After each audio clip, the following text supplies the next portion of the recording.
Here we go. Okay, next exercise. So stability ball, mat or soft surface to lay on. This is the glute bridge on the ball with leg curl. So basically it's working the muscles at the back of the lower body. Now with this, glutes, backside tend to be an underactive muscle. They don't tend to get where we're kind of sat a lot of the time.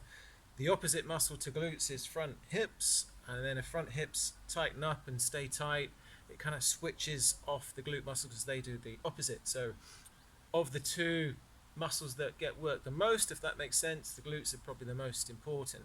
Hamstrings tend to be quite tight because again we tend to sit a lot during the day, the knee 90 degrees or drive, etc., which means our hamstrings are always quite tight. So where I'm leading with this is that the hamstrings during the exercise will, although they're a smaller muscle, will try and dominate. So the big focus is on kind of my muscle and just really trying to squeeze through the backside muscles.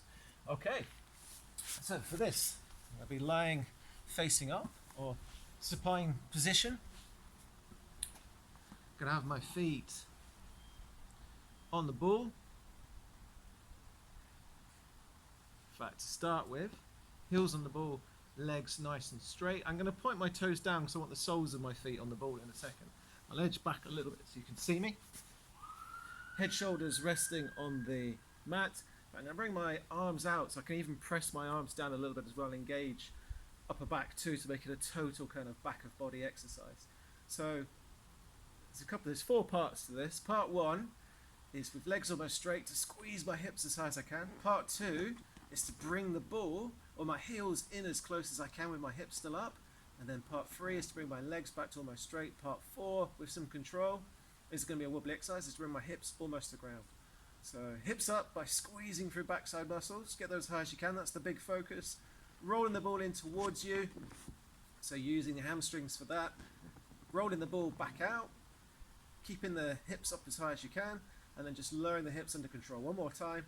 So before my hips touch, squeezing through backside to get my hips as high as I can, squeezing the ball in or curling the ball with my hamstrings, bringing my legs back to almost straight, hips back down.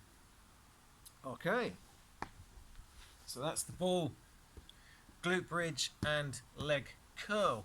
So a pull 5 exercise, great one for strengthening the glutes, always a great muscle to focus on. Okay, pop that in the routine. Thanks very much.